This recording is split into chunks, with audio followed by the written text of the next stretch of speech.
Assalamualaikum warahmatullahi wabarakatuh.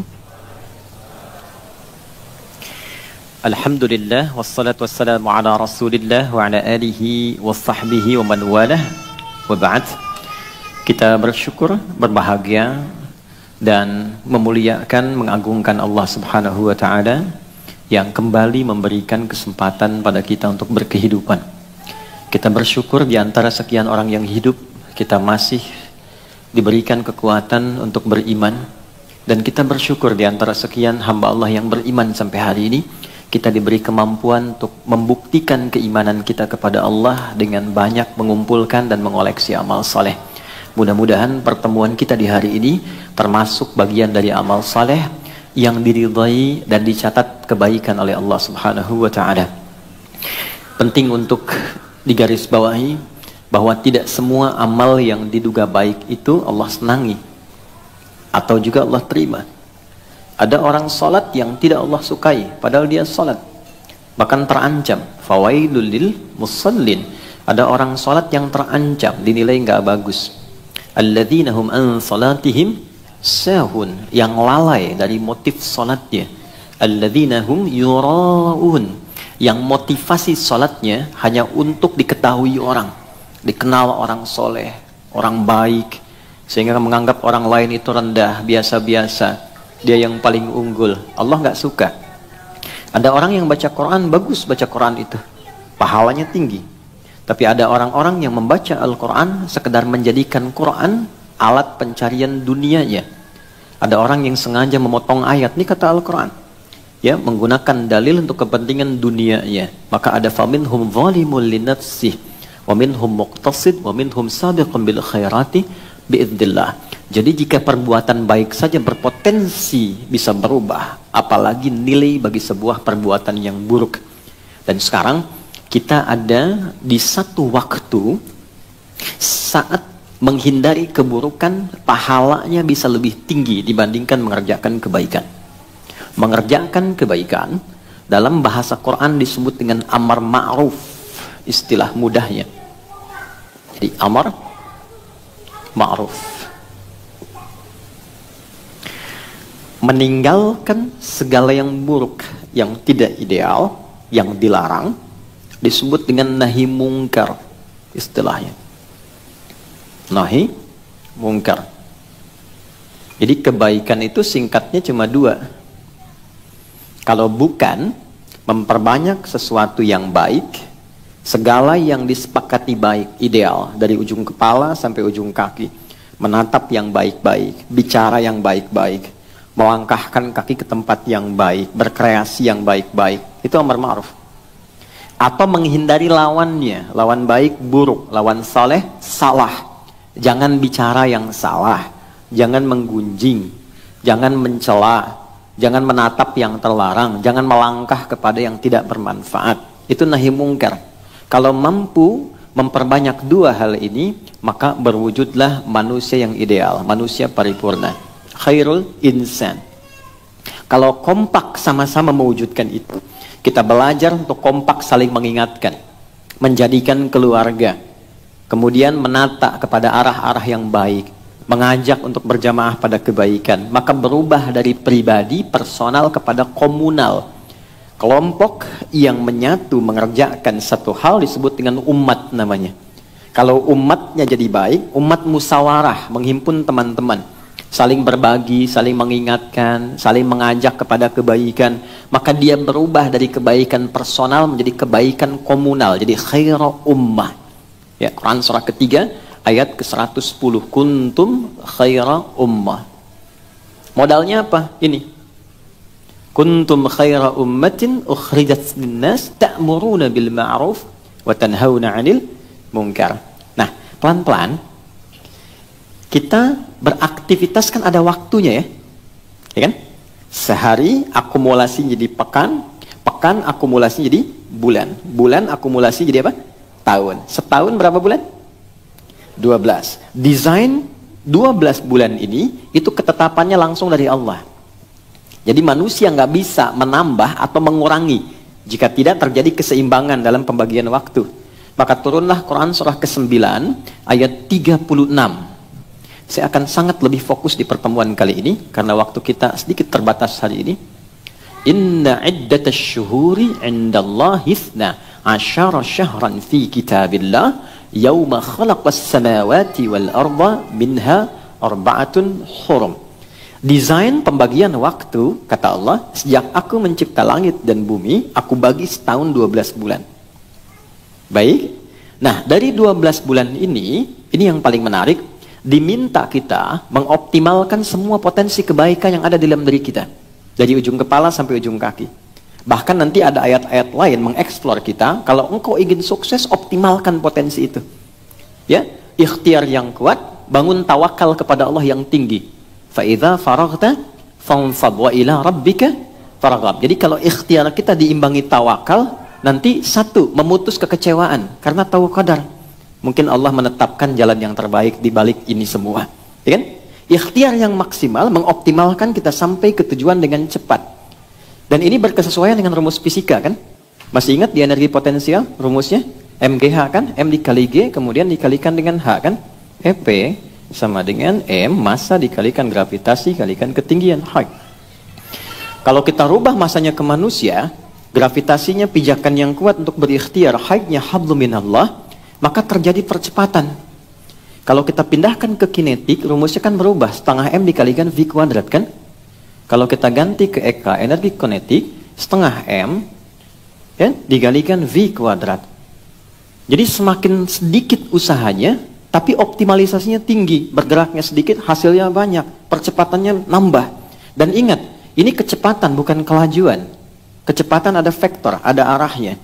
Semua kita ini punya vektor ketika membuat aktivitas. Masih ingat nggak teman-teman? Sholat pertama kita yang ditunaikan tadi apa? Subuh kan? Subuh itu apa artinya? Ada maknanya. Di Islam itu tidak menetapkan nama, hampa makna, mustahil. Selalu ada maknanya. Subuh itu dari kata asbah, sesuatu yang siap dengan rencana yang akan dieksekusi. Orang Arab tidak mengatakan kaifa asbaht, bagaimana kabarmu di pagi ini, kecuali menunjuk kesan begini, hei kabarmu bagaimana di pagi ini, dan sudah punya rencana apa yang akan dilakukan di hari ini. Ya, itu yang dimaksud Quran surah ke-81 ayat 18. Wasubhi idza tanaffas. Dan aku bersumpah kata Allah demi waktu subuh yang semua teratur dengan sempurna, yang siap untuk dieksekusi. Jadi matahari pun memulai sinarnya di subuh fajar. Tumbuhan mengeluarkan oksigen dari sejak fajar subuh. Jadi tanafas boleh bergerak. Orang Islam disebut muslim, bangun dari tidur, dia sudah punya rencana kehidupan yang akan dilakukan di hari itu. Jadi Anda bangun tidur, saya, kita, itu sudah ditanya, jam 7 mau ngerjakan apa? Jam 8 ada di mana? Planning hari ini sampai tidur lagi apa? Nah, rencana yang telah kita ukur itu dan kita siapkan, sebelum kita kerjakan dieksekusi, kita bawa menghadap Allah lewat skema sholat.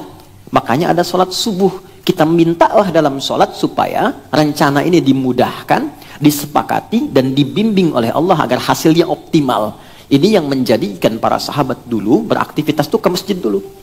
Nanti pulang dari pekerjaan, ke masjid lagi mampir, baru ke rumah. Karena itu aura yang dibawa ke rumah itu auranya aura masjid. Dan masjid kan tenang.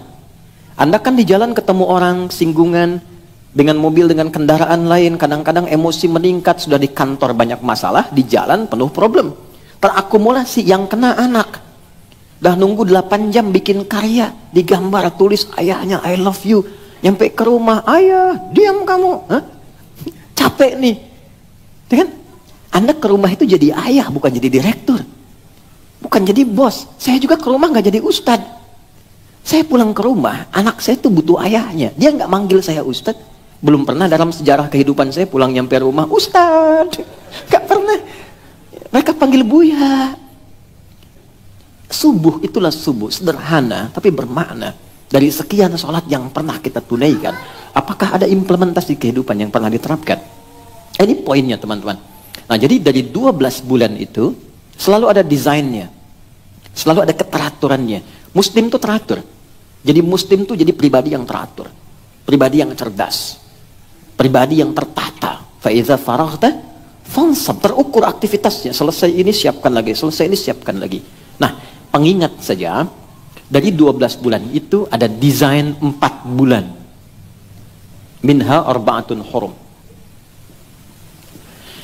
Desain ini khusus untuk melatih kita pada amalan yang kedua nih, nahi mungkar. Untuk membentuk pribadi yang ideal. Ya. Kalau anak-anak nggak apa-apa, ya nggak ada masalah. Saya senang dengan anak-anak. Mereka punya bahasa dan energinya masing-masing. Yang problem yang bapak-bapak kekanak-kanakan nih. Nggak apa-apa. Balik sini.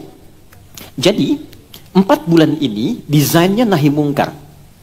Melatih pribadi kita untuk mampu mengendalikan diri dari ujung kepala sampai ujung kaki, menekan potensi salah sehingga yang muncul soleh. Nah, 4 bulan ini ketika tiba di waktunya, maka pahala amalan ini bisa lebih tinggi daripada yang ini. Jadi Anda, saya, kita sholat misalnya di bulan ini ada pahala. Ya, value-nya itu 10 nilainya. Ya, kalau kita bicara akhirat, namanya nilainya pahala, ya, yang kita kenal ajrun, hasanah namanya. Nggak kelihatan sekarang. Nanti saat akan meninggal ditampakkan. Ya, jadi saat akan meninggal, kenapa ada orang saat akan meninggal senyum, gitu kan? Ya kan? Dia bahagia baca Quran, ditampakkan kebiasaan baiknya, ditampakkan ujungnya dan pahalanya. Ya, nanti saat kembali ke akhirat, hakiki diberikan. Jadi ada ilmu yakin sekarang diberitahu, ainal yakin ditampakkan saat sakaratul maut, hakul yakin dialami saat berpulang. Ya, jadi kalau ingin segera tampak ya nggak apa-apa, itu pilihan ya. Tapi kan sesuai ajal gitu ya. Nah ini 4 bulan ini, kalau kita kerjakan, saya sholat dapat pahala 10 kebaikan. Itu ada di Quran surah ke-6 Al-An'am ayat 160. Man jaa bil hasanati falahu asyru amthaliha. Siapa yang menunaikan perbuatan baik yang punya nilai pahala, dia dapat 10 poinnya. Salat disebut hasanah di Quran. Termasuk hasanah. Quran surah ke-11 Hud ayat 114. Aqimis salata tarafain nahar wa zulafan minal lail innal hasanati yudhibnas sayyiat. Jadi kalau kita salat ada pahalanya. Pahala ini bekal saat pulang ke akhirat nanti. 10 itu begini. 1 keduanya 500 tahun, 2 ketiganya 500 tahun, 3 keempatnya 500 tahun. Demikian selanjutnya. Tapi kalau kita ada di satu di antara 4 bulan ini, maaf, lihat handphone, mau lihat YouTube ceramah, tiba-tiba ada iklan yang nggak pantas, algoritma itu berputar misalnya, lalu Anda skip tuh, palingkan, ganti, dengan niat menghindari maksiat, itu pahalanya 2 kali lipat dibanding hari biasa. Kalikan 2. Jadi menghindari maksiat itu sesuatu yang salah. Bukan cuma menghindarkan kita pada keburukan. Itu ada nilai, dihargai, diapresiasi oleh Tuhan. Allah tuh menyayangi. Makanya di ayat Quran surah kedua, ayat 222, itu disebut sosok yang dicintai oleh Allah. Innallaha yuhibbut tawwabin. Allah itu senang pada orang-orang yang sering mengoreksi diri menghindari perbuatan maksiat. Mau melangkah nih, ada tempat yang salah, gak usah kesinilah, ke tempat lain saja. Nah itu ketika dia berpindah ada pahalanya. Ada orang bikin hoax, ya, bikin berita, terpancing untuk ikut, lalu Anda tahan misalnya, gak jadi, Anda tinggalkan, ada pahalanya.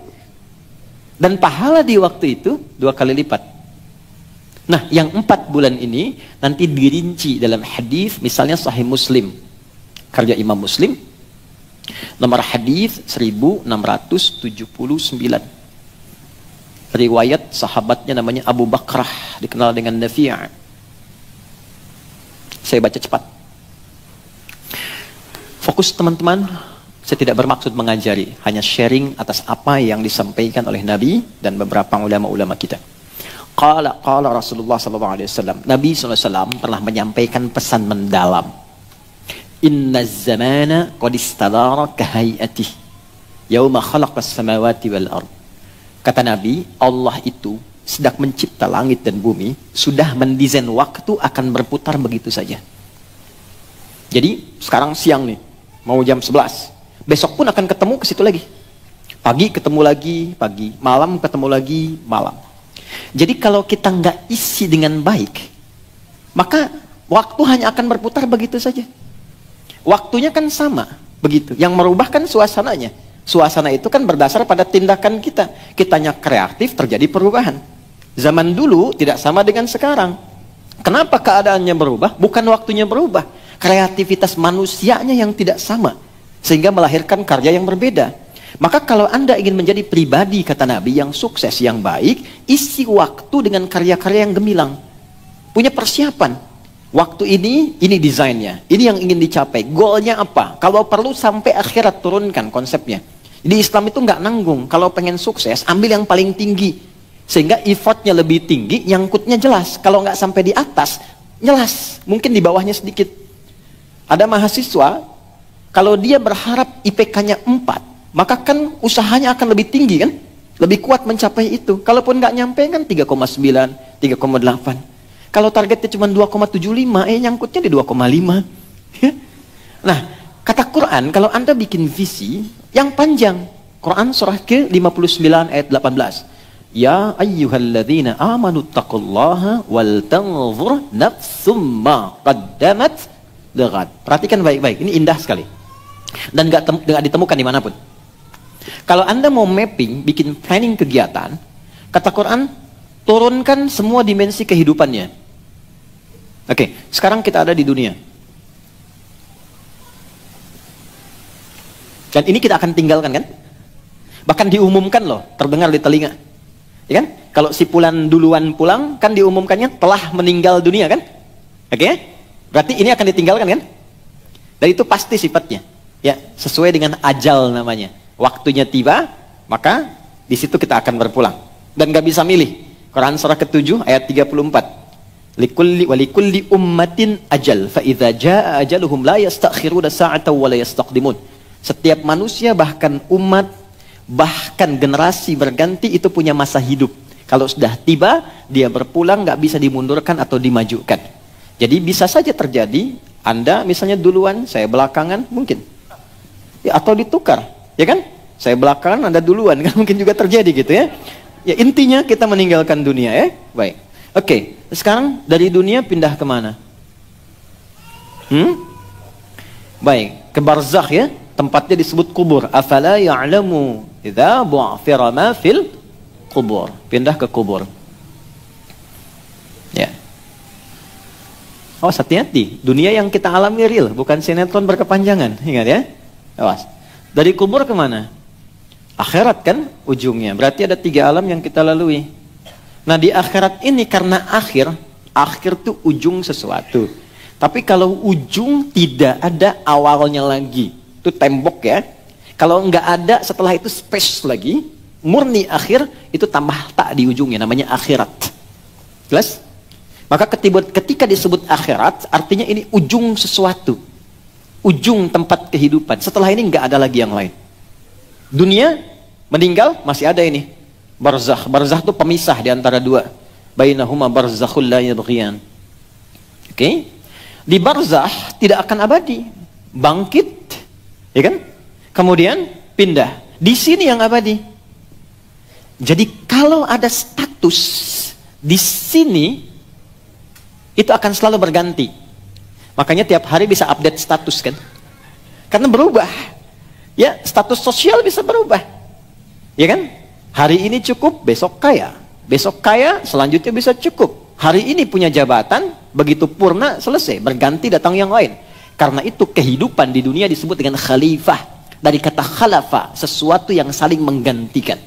Ayah selesai, datang anaknya. Anak selesai, datang cucunya. Jabatan selesai, nggak ada yang abadi. Karena dibatasi, pasti akan ada yang menggantikan. Kaya juga begitu, selesai. Paling tidak sepakat di garis kematian, wafat. Oke? Baik. Dan nanti ada ilmunya sendiri nih. Pindah ke sini, bekalnya sudah berbeda. Karena itu meninggalkan ini, hukum alam, hukum tempat itu kan pindah tempat, pindah hukum kan? Oke. Kita sekarang ada di Indonesia, mau ke Malaysia. Kalau sudah ke Malaysia yang dipakai hukum apa? Malaysia. Pindah tempat, pindah hukum. Dari Malaysia mau ke Amerika, hukum Malaysia berhenti, hukum Amerika yang berlaku. Jadi inter dunia saja hukumnya berbeda. Sekarang kita mau meninggalkan dunia, pengen pakai hukum yang sama, mustahil. Karena itu semua barang-barang dunia itu selesai saat di dunia. Dibawa ke kubur aja nggak laku kok. Anda mau bawa di kubur pakai iPhone yang 14 yang baru supaya bisa miss call. Teman di luar nggak bisa, tetap aja rusak habis. Pakaian ganti. Terus hukum dunia nggak berlaku. Sekarang punya rumah, berapa Anda punya rumah? Berapa meter paling luas? Berapa hektar punya taman? Kekuburan 2 kali sekian, selesai. Bukan berarti nggak boleh selama di dunia, silahkan. Tapi value-nya, naikkan value-nya supaya nanti memberikan nilai ke sini. Silahkan pakai hukum dunia di sini, gunakan value akhirat sehingga ketika pindah kita punya bekal. Puncaknya di sini. Cuman 2 pilihannya. Kalau bukan di tempat kenikmatan darun naim, surga, atau di tempat kenestapaan neraka. Cepat. Wal tanzur, kembali ke Quran surah ke 59 ayat 18. Wal tanzur nafsum ma qaddamat lighad. Dan ayat ini dibuka dengan kata iman. Ya ayyuhalladzina amanu. Sedikit ya. Hai semua orang yang beriman, tingkatkan takwamu kepada Allah dan kalian mesti punya visi hidup yang panjang. Jadi ternyata teman-teman, jadi orang yang muslim beriman itu adalah orang yang visioner. Di semua konsep kehidupan kita, even sekarang kita hidup di dunia, harus visioner. Ya, di antara visi itu jangan tanggung kata Allah, turunkan skemanya dari yang paling tinggi. Wal tanzur nafsum ma qaddamat li ghad. Ghad itu akhirat. Jadi kalau mau bikin kegiatan, kata Allah, ya ini bagus sekali desainnya dan tentu sempurna karena dari Allah. Turunkan dulu tempat yang terakhirnya, goal itu, turunkan yang paling tingginya dulu. Kita kan terakhir di sini kan, insya Allah ya. Baik, insya Allah ya. Siapa yang mau ke surga? Alhamdulillah. Surga itu ada 8 tingkat, paling tinggi surga Firdaus. Siapa yang mau ke Firdaus? Nah, gitu ya. Jadi gini, kata Quran, kalau pilih dan menempatkan sesuatu, tempatkan yang paling tinggi. Jadi kalau kita tempatkan di Firdaus, nyangkutnya kan jelas ya. Paling tidak surga standar kan. Yang nikmatnya juga sudah nikmat ya. Tapi kalau Anda katakan, ya yang penting masuk surga lah, nggak usah tinggi-tinggi amat ya. Si amat aja nggak tinggi bisa kan. Anda pilih yang biasa. Tapi kalau nggak nyampe situ, di mana nanti nunggunya? Ya kan? Oke, maka ini turunkan surga Firdaus. Nanti Firdaus amalannya apa? Beruntungnya, berbahagianya sebagai muslim, di Islam tuh lengkap semuanya. Petunjuknya lengkap. Tidak ada satupun aktivitas kecuali ada petunjuknya. Tidak ada satupun kejadian, pekerjaan, tempat kecuali ada petunjuknya.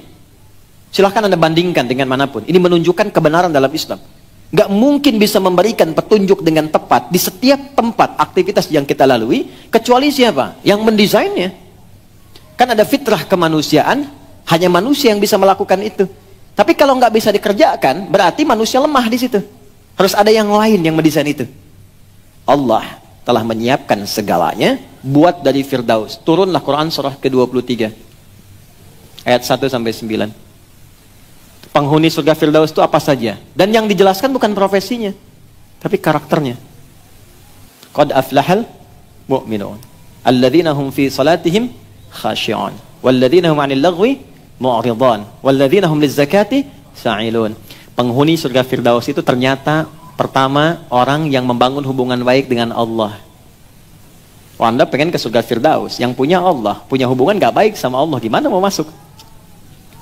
Membangun hubungan baik dengan Allah, caranya disebut dengan sholat, skemanya di sholat. Maka mulai sekarang kita mesti mendalami ini, karena ini pangkal dari semua kebahagiaan dunia dan akhirat kita. Kemudian yang kedua apa? Contoh, maaf ya, Anda mau jadi apapun silahkan. Pengusaha boleh, pebisnis oke, diplomat, birokrat, ilmuwan silahkan. Kan semua tidak menghalangi untuk punya hubungan baik dengan Allah kan? Sholat silahkan. Kemudian walladzina hum 'anil lagwi mu'ridun, pada yang tidak penting tinggalkan. Obrolan yang tidak penting, hal yang tidak penting, yang nggak bermanfaat, itu ini kalau pengen ke sini. Turunkan sampai ke bawah. Nah, di antara latihannya lagi apa? Ini. Kalau ada latihannya nahi mungkar, meninggalkan yang tidak penting, yang tidak bermanfaat, tepat di 4 bulan ini, pahalanya 2 kali lipat. 4 bulan ini kata Nabi, maaf, talata mutawaliyat. Isi waktu dengan benar selama 12 bulan. Jangan ada waktu yang kosong yang sia-sia, pesan Nabi. Siapkan visi sampai ke akhirat yang paling tinggi, sukses dunia, alam kubur baik, akhirat tenang. Latihan 4 bulan utama. Talata mutawaliyat, 3 berurutan. Bulan ke-11 Dzulqa'dah, Bulan ke-12 Dzulhijjah. Makanya orang haji banyak mengoreksi diri. Ketiga Al-Muharram, bulan pertama. Ingat, ada haram, ada muharram, ada al-muharram, itu beda. Muharram itu perbuatannya. Mencuri muharram. Hukumnya haram. Waktu meninggalkan hal yang dilarang al-muharram. Jelas? Oke. Satu lagi apa? Rajab. Wa Rajabun Mudhar syahrun baina Jumada wa Sya'ban. Bulan Rajab yang letaknya di antara bulan 6 dan bulan 8, Jumada dan Sya'ban. Sekarang kita berada di bulan itu, di pertengahannya. Kita ada di Rajab. Jadi Rajab itu, maaf, bulan evaluasi. Bulan mengoreksi diri, bulan muhasabah. Dan Quran itu kalau ngajak muhasabah, itu jangan tunjuk orang dulu. Ternyata tidak keluar. Ke dalam dulu konsepnya. Ke dalam. Maka kita mulai koreksi ke dalam dengan turunnya surah ke-66 ayat yang ke-6. Kita bahas dari sini pembahasan utama kita. Nanti baru masuk ke materi yang saya akan buatkan kurikulumnya sampai akhir tahun ini. Jadi insya Allah pembelajaran kita akan tersambung, berkelanjutan, sampai dengan akhir tahun, supaya Anda tahu kalau mau belajar di sini dengan saya kajiannya apa gitu. Nanti saya akan berikan resumenya supaya juga ada catatan yang bisa dibawa. Ya, selain nanti terdokumentasikan lewat video yang mungkin bisa diakses kembali. Baik, saya mulai teman-teman dengan Quran surah ke-66 ayat 6 dulu. Ini dasar pengantarnya hari ini, setelah itu masuk ke kurikulumnya. Alhamdulillah. Jazakallah khair. Gak apa-apa, sudah. Nah, ini aja. Gak apa. Oke. Quran surah 66 ayat yang ke-6. Sudah? Ya ayyuhalladzina amanu. Hai semua orang yang menyatakan telah beriman. Tuan-tuan ya. Kalau ada ayat Quran dibuka dengan kata ya di depannya, disebutkan sebanyak 361 kali dalam Al-Quran. Artinya panggilan ini mencakup semua tanpa kecuali. Tak peduli sedang merasa lemah iman, futur, ataupun kuat iman. Ya, indikasinya iman itu begini standarnya. Lihat, dicek, bisa dicek di sholat. Ya, dari panggilannya saja. Subuh tadi jam berapa? 4:30 gampang ya. 4:35, oke kita ambil 4:35. Ini nanti standar ngujinya ada di Quran surah ke-4 ayat 103, ditafsir di Quran surah ke-8 ayat ke-2. Ini cara ngujinya ini, cara ngukur iman sedang kuat, standar atau tinggi. Innas salata kanat 'alal mu'minina kitaban mawquta. Quran surah ke-4 di akhir ayat 103. Orang beriman itu pasti tahu waktu salat. Nah, nanti untuk ngecek imannya bagaimana? Quran surah 8 ayat 2. Innamal mu'minuna alladzina idza dzukirallahu wajilat qulubuhum. Insan beriman itu untuk mengecek ada sinyal iman atau tidak, kata Allah akan disebutkan nama Allah. Nanti ada konfirmasi di imannya, getaran. Nah, karena itu disebutkanlah dalam sehari nama Allah diperdengarkan ke telinga. Bahasa Arab telinga itu udhun. Jamaknya disebut adzan. Adzan itu dari kata udhun, artinya telinga. Kenapa adzan disebut adzan? Karena diperdengarkan langsung lafaz Allah pada orang-orang yang masih memiliki pendengaran, punya telinga. 5 kali dalam sehari untuk ngecek iman. Karena nanti ada yang paginya beriman, sorenya sudah lemah. Allahu Akbar, Allahu Akbar. Tuh. Jelasin ya? Mas Cuping kalau lagi adzan kan, Allahu Akbar, Allahu Akbar. Tuh. Nanti kalau ada iman, getaran tuh ada. Terkonfirmasi, ya Allah sudah adzan. Nah, pernah dengar itu gak? Ya, adzan subuh 4:35. Allahu Akbar, Allahu Akbar. Bangun kita. Ya Allah, sudah adzan. Nah, itu punya iman, kualitasnya standar. Iman standar. Ya, pas dipanggil, pas respon. Ya kan? Anda kerja jam 7, datang ke kantor jam 7, standar kan? Tapi ada orang yang 4:35, jam 4 itu sudah bangun, menjemput dan menunggu panggilan itu. Ya. Itu konfirmasi iman. Ya. Sebaliknya, jam 4 dipanggil, 4:35, baru sadar 5:34. Tuh. Atau bahkan nggak ada respon, tapi penolakan. Allahu Akbar, Allahu Akbar. Surah apa sih ini? Kecilin toanya, kan? Nah, ini menunjukkan iman bermasalah. Jelas? Dan kita doakan. Begitu responnya. Quran mengajak mendoakan loh, bukan mencela loh. Saya mencari ayat dari Al-Fatihah sampai An-Nas yang menunjukkan celaan, nggak saya temukan. Responnya indah. Nih ya, Fir'aun tuh, Fir'aunnya. Kebayang nggak? Fir'aunnya. Hobi bunuh orang, ngaku Tuhan, tindakan zalim dan sebagainya. Tetap kalimatnya indah. Quran surah 20 ayat 43 sampai 44. Idhaba ila fir'auna innahu tagha faqula lahu qawlan layyina la'allahu yatadzakkar aw yakhsha. Musa dan Harun pergilah kepada Fir'aun. Fir'aun itu bukan orangnya, tapi jabatan yang melekat kepadanya. Tuh lihat ya, ada orang salah menyalahgunakan wewenang jabatan. Oleh Allah dilarang mengeksplorasi dan mencela orangnya. Bukan namanya yang salah, perilakunya yang keliru. Jangan karena perilaku salah Anda cela namanya. Karena boleh jadi ada orang dengan nama yang sama tidak berbuat demikian. Dan nama Fir'aun nggak pernah diungkap di Quran siapa sesungguhnya. Jabatannya saja Faraoh, bahasa Arabnya Fir'aun, ya kan? Memberikan kesan bahwa di kemudian hari akan ditemukan potensi-potensi penyimpangan dari jabatan. Kalau ada yang demikian, engkau datang ingatkan.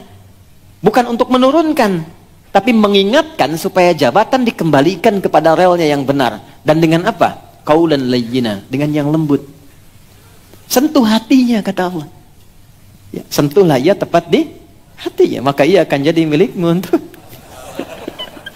Ya minimal dia sadar, kata Allah itu. Sadar, dia mengerti. Ya, kembali sini.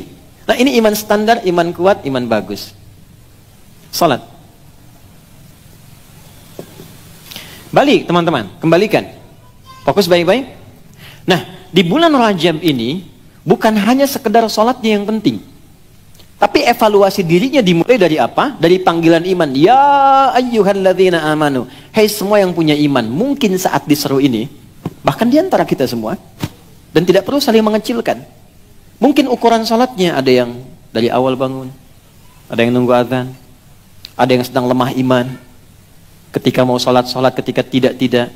Sayangnya Allah kepada kita, Allah nggak bedakan di bulan ini. Panggil semua. Aku nggak peduli engkau memvonis dirimu lemah iman, datang padaku, aku kuatkan imanmu. Aku nggak peduli engkau banyak maksiat, datang taubat, aku cintai engkau. Itu jelas loh ayatnya, hadisnya. Maka dimulai dari apa? Semua yang punya iman, qu anfusakum wa ahlikum nar. Perbaiki diri dan keluargamu. Diri plus keluarga.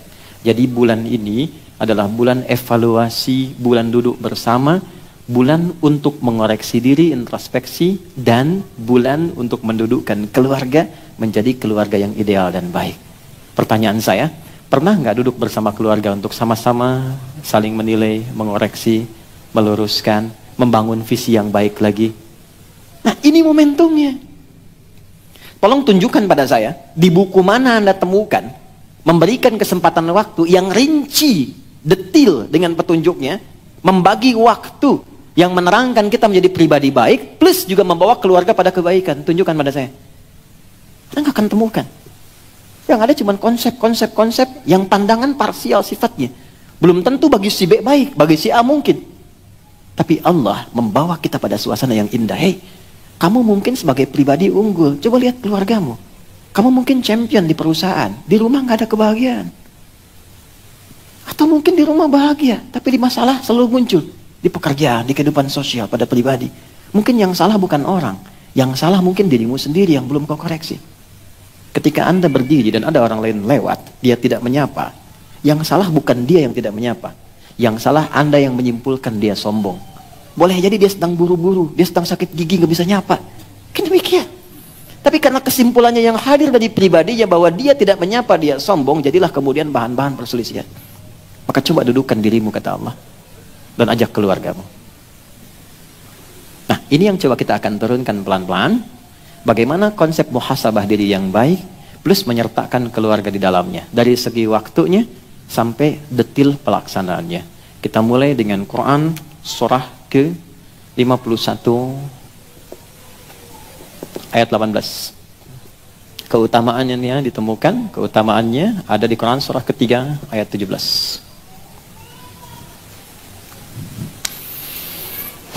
Wah, ini musyawarah sesungguhnya nih, sakinah, mawaddah dan rahmah. Ya bukan cuma istrinya namanya sakinah, ya kan? Anaknya namanya mawaddah, adiknya namanya rahmah, bukan itu juga. Ya kalau kita nggak terapkan ini, belum tentu tenang di rumah tangga.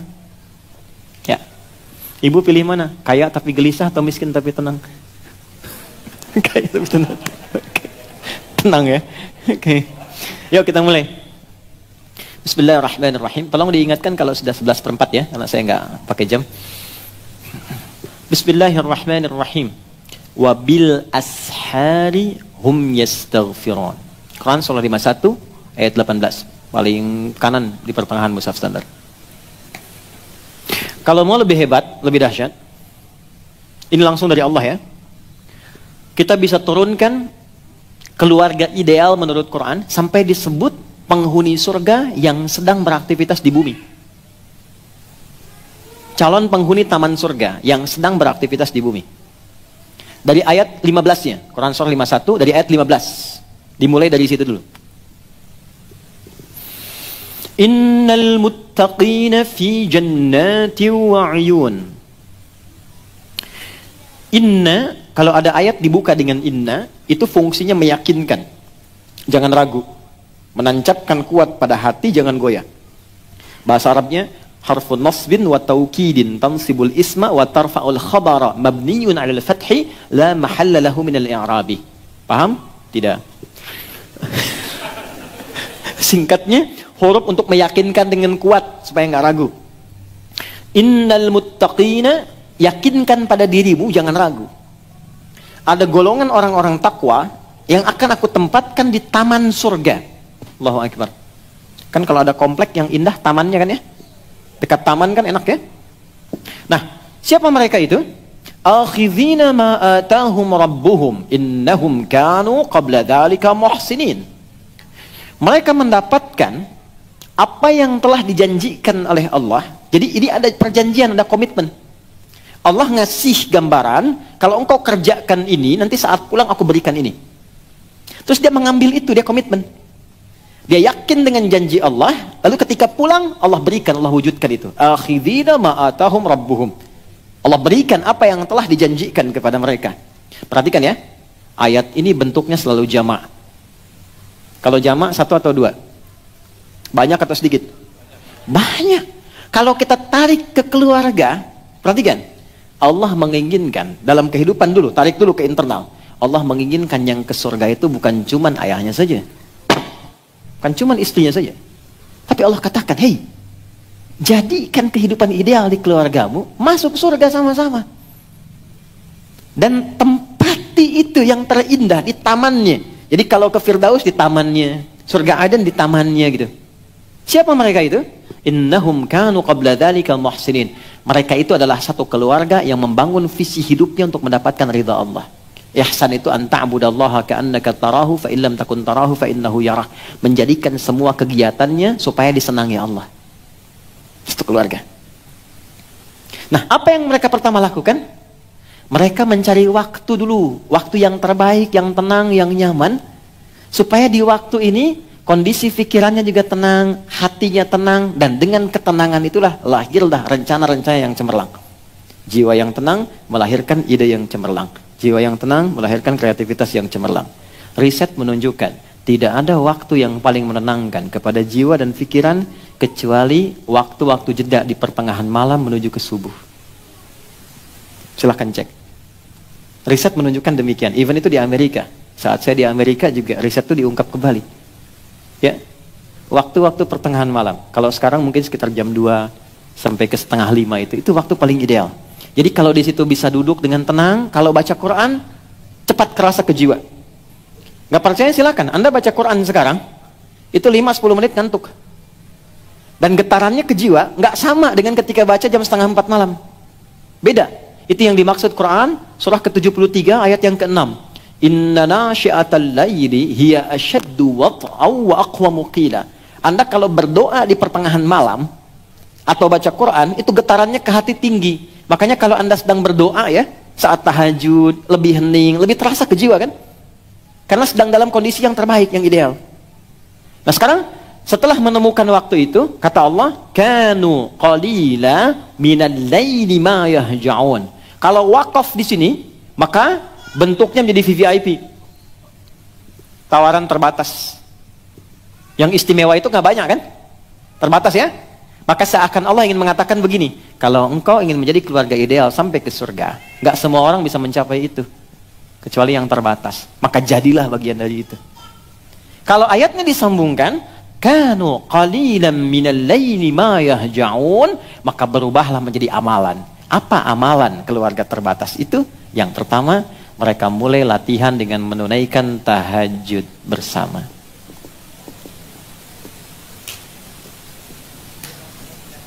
Quran surah ke-51 ayat 15 sampai ayat 18. Sekarang saya masih di ayat ke-17. Sudah?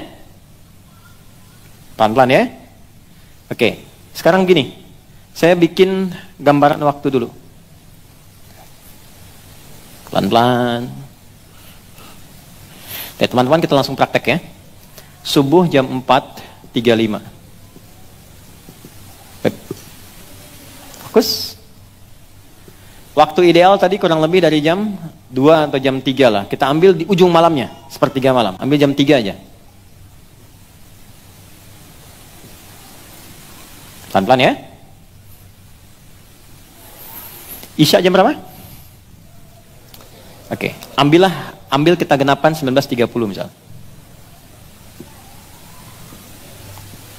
Dari Isya sampai ke sini, ini lail namanya. Lail, al-lail. Oke? Dari Isya nih sampai ke sini lail namanya. Sudah? Wal-laili idza yaghsha. Aqimis salata liduluki syamsi ila ghasaqil lail. Ini lail. Jadi semua yang ada kata-kata lail artinya waktu malam.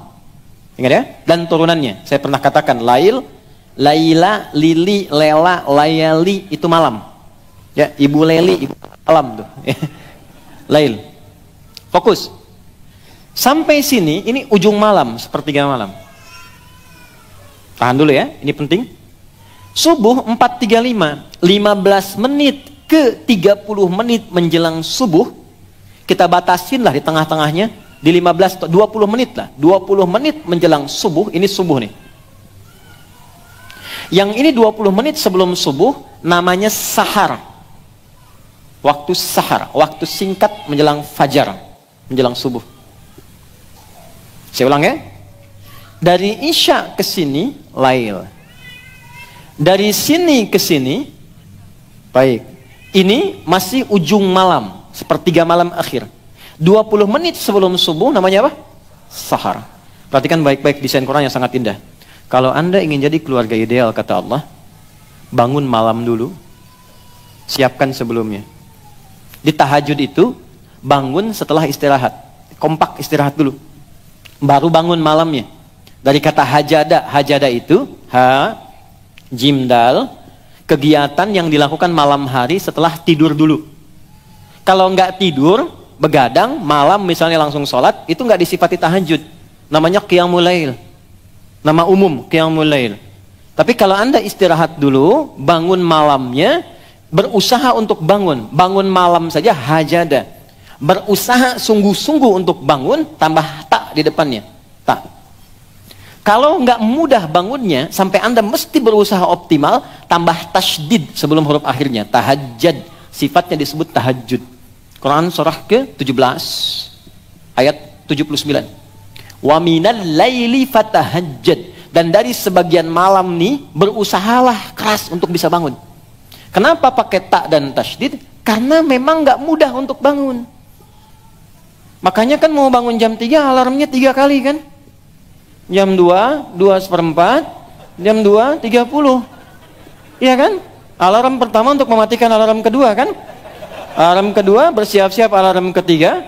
Alarm ketiga baru sadar begini, tak begitu jam 5 kan? Awal-awal. Alhamdulillah yang dihisap niatnya kan? Oke, pertama. Ini tahajud. Dia sudah kompak. Mama kalau bangun duluan, ayah bangunin ya. Tapi kalau sulit gimana? Siram aja pakai air.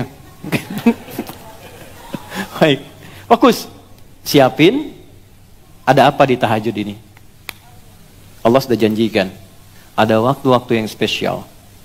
Yang kalau bahkan keluarga bisa melakukannya, yang pertama Allah berikan ketenangan dalam hati satu keluarga itu. Nah, ketenangan ini yang dibutuhkan dalam rumah tangga. Ini sakinah yang Anda dambakan. Jadi ketenangan itu maksudnya ketenangan untuk melahirkan kemampuan mengatasi persoalan dalam kehidupan. Nah, ketenangan yang datang setelah kesulitan itu pergi itu disebut sakinah namanya. Ketenangan yang datang lewat ibadah disebut tumakninah namanya. Oke? Nah, kita butuh sakinah untuk mengolah semua persoalan supaya mudah diatasi. Karena kadang-kadang ketika Anda punya masalah dan berdoa, kadang Allah nggak langsung kasih solusi. Tapi bentuk yang kedua, Allah kuatkan hati Anda sehingga mampu mengatasi persoalan itu. Itu yang mahal. Masalahnya nggak langsung selesai, tapi Anda tuh bisa sabar menjalani itu. Terus kan meningkat kemampuannya.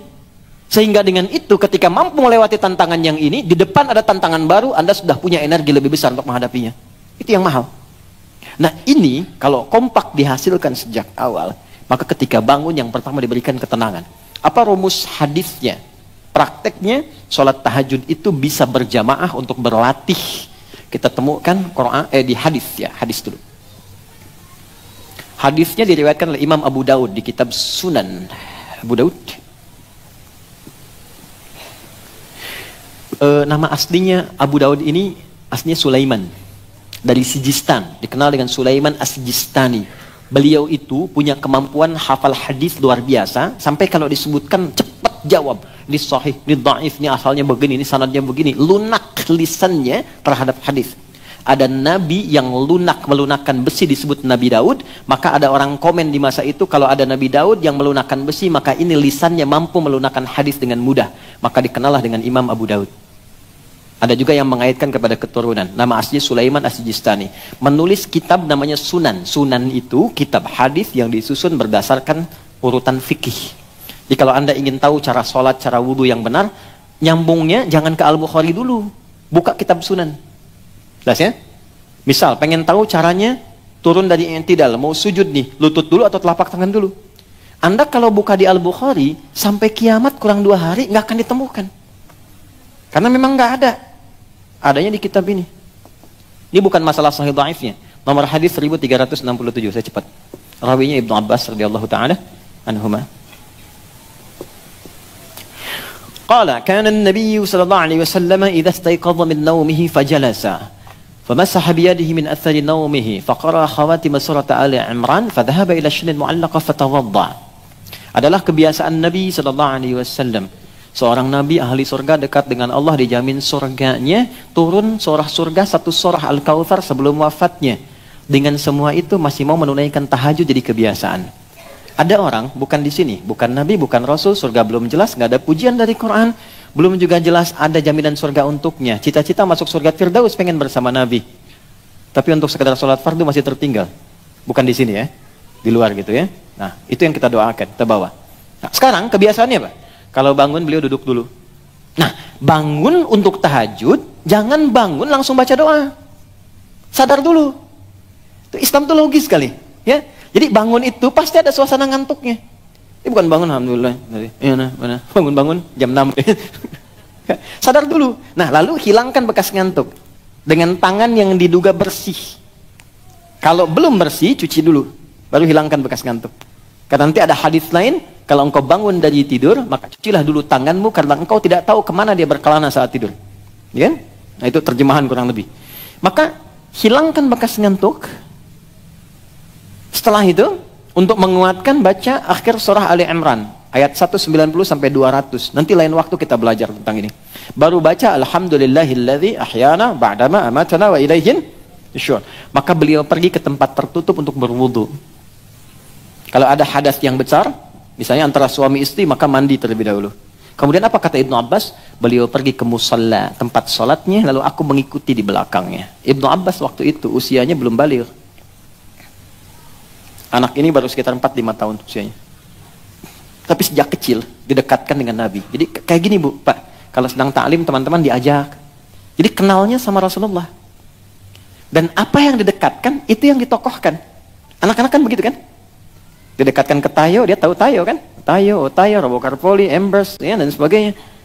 Tapi kalau dia dekatkan dengan sosok-sosok ideal misalnya, kenalkan, ini loh ahli Quran, ini begini, nanti tertanam di benaknya pengen seperti itu. Ibnu Abbas dulu begitu. Jadi hadis tentang bangun tidur diriwayatkan oleh anak kecil usia kurang lebih 4-5 tahun. Lalu ngikut Nabi di belakang, sholat di belakang Nabi.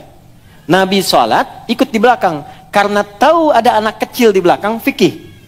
Anak yang belum balik, yang belum bisa mengontrol dirinya, kalau ada sesuatu yang diduga bermasalah, maka jangan tinggalkan di belakang, dekatkan samping orang dewasanya. Maka dibuatlah baris jajar. Gitu. Gitu ya? Itu sampai sebegitu detailnya tuh di Quran. Ya, di hadis Nabi contohkan. Jadi dari sini kita banyak belajar tuh. Nanti boleh saf bersamaan sejajar kalau makmumnya satu. Kalau imam kan jelas satu ya. Baik ya, makmumnya satu boleh sejajar. Nanti kita belajar. Tapi hadis ini sekaligus menunjukkan kebolehan sholat malam berjamaah. Jelas ya? Ibnu Abbas itu siapa? Keponakan Nabi. Ini latihan di keluarga. Dan pernah ada sahabat-sahabat juga, Al-Bukhari nomor hadis 2010. Ya, sampai dengan 2012, sampai dari Aisyah radhiyallahu taala anha, Sayyidah Aisyah, sampai ke hadisnya Umar bin Khattab. Ada beberapa sahabat datang ke Nabi sallallahu alaihi wasallam, pengen tahu cara sholat malamnya Nabi. Maka bertanya, bagaimana sholat malamnya Nabi? Kata Sayyidah Aisyah, la tas'al an husnihinna wa tulihinna.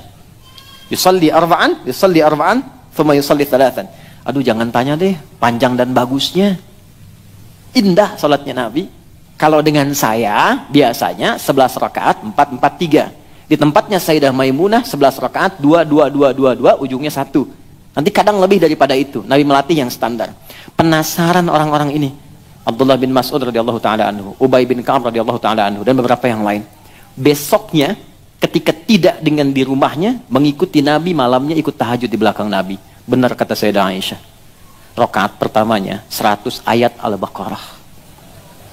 Dikira akan ruku, ternyata tidak. Disempurnakan Al-Baqarah 286. Dikira akan ruku, udah siap-siap nyambung Ali Imran. Rakaat pertama. Dikira akan ruku, nyambung An-Nisa sampai ayat 176, 5 juz 4 halaman. Baru habis An-Nisa, ruku, Allahu Akbar. Besoknya gak ikutan lagi tuh. Tapi ini menunjukkan kebolehan sholat berjamaah, tahajud untuk melatih diri, mendapatkan kekhusyuan, mendapatkan bacaan yang menenangkan. Nah, saya mau katakan nanti kalau ada yang tanya, apa dalilnya tahajud berjamaah? Anda sampaikan, hadis riwayat fulan, nomor sekian, oh sekian. Ayatnya Quran surat sekian, surat sekian. Tahu dari mana? Udah tanya Ustaz Adi. Ada dalilnya ya? Jadi nggak semua kita tempatkan, nggak ada dalil, nggak ada contoh, nggak dikerjakan. Tidak, ada skemanya. Nah, nanti kalau sudah siap, bangun, ambil wudhu, usahakan di rumah. Tapi ini rahasia ya, di antara kita saja. Kasih hari ini. Kalau bisa, bikin mihrab. Oke? Bikin apa? Mihrab. Dan gak harus mewah, gak harus luas. Saya waktu pertama pulang dari Tripoli, kontrak, petakan, ada 3 petak. Satunya kami siapkan mihrab. Sehamparan sejadah aja. Mihrab itu tempat yang disebut dalam Al-Quran yang mempercepat terkabulnya doa, please mendatangkan rizki yang melimpah. Itu ada di Quran surah ketiga Ali Imran ayat 37. Maryam punya mihrab. Tidak harus di masjid, di rumah bisa dibikin. Tapi tolong, itu khususkan ibadah saja. Jadi di luar ibadah, keluar dari situ. Termasuk bikin status ya. Masuk situ ceklik, maaf ya sedang di mihrab, jangan ganggu. Keluar. Jadi sholat, baca Quran, berdoa di situ. Perhatikan baik-baik. Kalau punya agak luas tempatnya, siapkan malam bangun. Buka dengan sholat dulu. Antum latihan teman-teman, yang ikhwan. Kan imamnya antum. Imamnya kan antum. Masa anak anda sekarang sudah mulai membaca, menghafal? Ya kan, bapaknya juga semangat. Di sekolah kami, tidak ada anak masuk sekolah kami, kecuali ibunya juga mesti ikut. Perjanjian di awal. Anaknya belajar, ibunya belajar. Di anaknya tahsin, ibunya tahsin. Jadi pulang dari sekolah, anak setoran ke ibunya, ibunya pun sudah satu level. Nah, antum naikkan yang laki-laki, karena antum imamnya. Gak apa-apa. Mulai dari yang rendah, jangan panjang-panjang dulu. Yang disukai justru kata Quran, faqra'u ma tayassara minal Quran. Yang ringan dulu, yang penting nyaman tahajudnya. Antum hari ini wajahnya very very cool gitu kan? Ya, cari yang cool-cool dulu. Qul huwallah, qul a'udzu birabbil falaq, qul a'udzu birabbin nas. Enggak apa-apa, enggak apa-apa. Ya. Sampai anak berasa di belakang, "Pah, naikin dong." Oh, besok ad-duha, besok lagi al-insyirah. Kalau bisa sambil dibacain tuh nanti. Jadi sebelum tidur bacain sebelum tidur. Ini surat ini berkisah tentang ini. Ceritain, yang pendek aja dulu. Nanti malamnya dibaca. Jadi anak itu mendapatkan bacaan plus maknanya. Nah, setelah mendapatkan ketenangan, maaf ya, jangan ngambil yang ideal dulu, 11 misalnya. Capean nanti. 3 rakaat aja dulu. Dan bangunnya nggak usah terlalu jauh ke subuh. Kalau subuh 4.35, mulai sholat tuh jam 4 aja dulu. Nanti berhenti di jam 4 misalnya, lewat 20. Ya, ada 15 menit tersisa. Supaya nggak terlalu jauh dengan subuh. Bangun jam 2, sholat jam 3, tidur lagi setengah 4, bangun jam 6. Nggak ideal. Pepetin dulu ke subuh. Jurusnya tuh pepetin ke subuh. Supaya saat bangun, nggak terlalu jauh ke subuh jaraknya. Begitu sudah mendapatkan kenikmatan dalam sholat, jiwanya tenang. Ini yang saya maksudkan. Kita cepat, masuklah ke sini sahar. Apa yang dikerjakan di sahar ini? Yuk baca ayatnya, ayat 18. Quran surah 51, ayat 18. Wabil ashari hum yastaghfirun. Ada ayatnya? Oke ya, Quran surah 51, ayat 18. Wabil ashari hum yastaghfirun. Dan ketika masuk di waktu sahar, hum itu artinya mereka. Kalau mereka banyak kan? Kita bawa ke keluarga definisinya. Dan ketika masuk waktu sahar, keluarga itu kompak yastaghfirun, mengoreksi diri, bermuhasabah, bermohon kebaikan kepada Allah. Caranya bagaimana? Tuh. Pak, maaf teman-teman, agak hening sebentar. Karena nggak mudah ini, butuh ketenangan, kesungguhan, ketulusan. Setiap personalnya membuka diri. Suami, istri, anak-anak, siapa duduk? Mulai dari ayahnya. Ma, mohon maaf selama ini mungkin belum menjadi ayah yang baik. Tidak seperti mungkin yang penuh kau harapkan. Anak-anak, papa mohon maaf. Mungkin dibalik kesibukan belum membersamai. Banyak hal-hal yang kalian inginkan belum papa penuhi. Belum mampu membuat kalian dekat dengan Allah secara baik. Setelah itu, alihkan kepada Allah. Ya Allah, ampuni saya ya Allah. Mohon jadikan ringan hisab keluargaku. Dan jangan jadikan ya Allah, maksiat yang aku kerjakan menular kepada keluargaku. Ampuni aku yang mungkin karena salahku istriku banyak berbuat maksiat. Ampuni yang mungkin karena salahku anak-anak jauh ya Allah. Anak-anakku jauh darimu. Mintakan ampunan kepada Allah dalam suasana waktu itu. Demi Allah beda dengan sekarang. Di waktu itu ketika Anda ucapkan demikian terbuka kepada keluarga dan mohon petunjuk kepada Allah, datanglah sakinah di situ. Dan pada saat yang bersamaan datang rahmat. Lalu istri menyusul, "Pak, mama juga minta maaf. Selama ini banyak berbuat salah. Banyak berbuat hal yang tidak penting dalam hidup.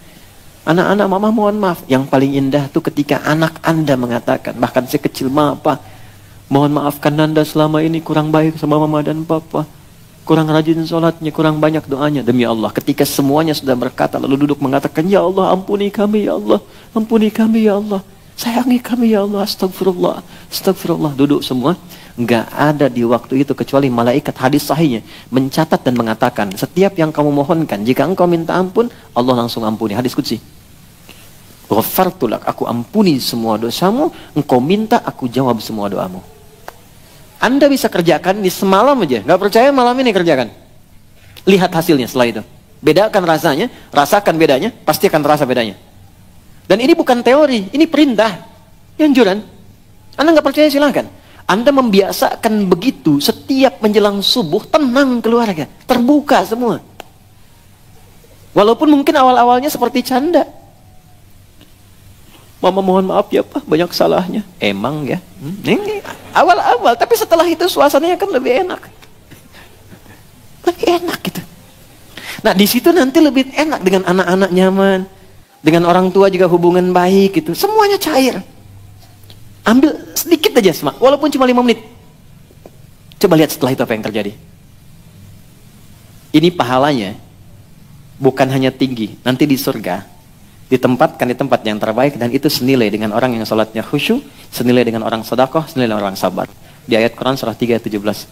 As-sabirina was-sadiqina wal-qanitina wal-munfiqina wal-mustaghfirina bil ashar. Orang yang rajin istighfar di waktu sahar itu, Allah kuatkan dirinya setara dengan orang sabar. Nanti kalau ada kesalahan di rumah, anak salah, nggak cepat dimarahin. Karena tadi sering koreksi, diterima itu. Suami salah, nggak diekspor. Ya, kenapa papa begini? Emang kenapa? Tuh, enggak, salah. Oh iya, ya Allah, bimbing suami saya. Ya Allah, bimbing istri saya. Sama, ketemu. Gelombangnya sama. Wal qanitina, ke salat lebih khusyuk. Wal munfiqina, rizkinya lancar karena saling mendukung. Suaminya mau berangkat, istri SMS, papa semangat ya, tenang, doa mama senantiasa mengiringimu. Nah, anaknya kirim WA, pak jangan cari yang haram ya. Tuh, aku bisa kuat gak makan sehari, puasa gak apa-apa, tapi aku gak tahan panasnya neraka walau sedetik. WA dari anak bungsu tuh nyampe ke anda. Mau jawab apa? Hari pertama di sekolah TK, di PAUD, di anak-anak kita, tuh ayahnya diminta ngantar, ibunya. Nanti ayahnya pergi, ada yang tentara pakai seragam tentara, ada yang macam-macam pakai. Itu anaknya mengatakan depan ayahnya, "Pak, semangat ya, jangan cari yang haram ya, biar aku belajarnya dan cepat bisa hafal Quran dan belajarnya lancar di sini." Anda pulang depan anak, nggak ada yang nggak menangis. Turun, dipeluk anaknya, dicium, dan berhasil. Dan ayahnya pulang mendapatkan anaknya sudah murojaah Quran, hilang penatnya, malamnya bangun. Nah, saya kira ini momentumnya Rajab. Dan kalau Anda nggak kerjakan bulan ini tinggal setengah bulan lagi. Kalau Anda nggak coba sekali saja, Anda tunggu bulan depan. Nggak ada momennya, bukan Rajab lagi. Kalau Anda bisa kerjakan sekarang, bisa optimalkan, maka kemuliaan di bulan ini, latihannya kita bisa optimal. Nggak ada waktu yang tidak bermanfaat. Setelah itu apa? Kita bawa latihan lewat sholat. Karena itulah perintah menerima sholat adanya di bulan Rajab. Dalam peristiwa Isra dan Mi'raj. Pas waktunya. Oke, jadi saya kira ini pengantarnya, nanti kurikulumnya tentang sholat. Karena sholat bukan sekadar di Rajab, tapi sholat di setiap waktu. Nah, informasi untuk teman-teman kita semua, materi untuk ke depan, saya insya Allah akan buatkan kurikulum khusus tentang sholat. Pembahasannya di insya Allah semua aspek. Dari bacaan, gerakan, dari mulai nama, kenapa namanya ini, kenapa gerakannya begini, kenapa tangannya di sini, kenapa nggak begini, kenapa rukunya lurus, apa maknanya Allahu Akbar, kenapa nggak baca Allahu Rahman. Kita akan belajar pelan-pelan ya sampai ke ujungnya. Saya buat kurikulum setahun dulu karena materi ini untuk 3 tahun ya, satu persatu sampai dengan ke ujungnya. Jelas insya Allah? Paham ya? Rajab bukan sekedar bulan yang kita duduk tenang, alhamdulillah kita kumpul bikin ta'lim, peringatan Isra Mi'raj, semangat kembali sholat. Lebih daripada itu, Rajab bisa jadi bulan introspeksi, bisa jadi bulan untuk keluarga, tapi Rajab adalah bulan menata diri sehingga menjadi pribadi yang lebih baik dan keluarga yang ideal ke depan.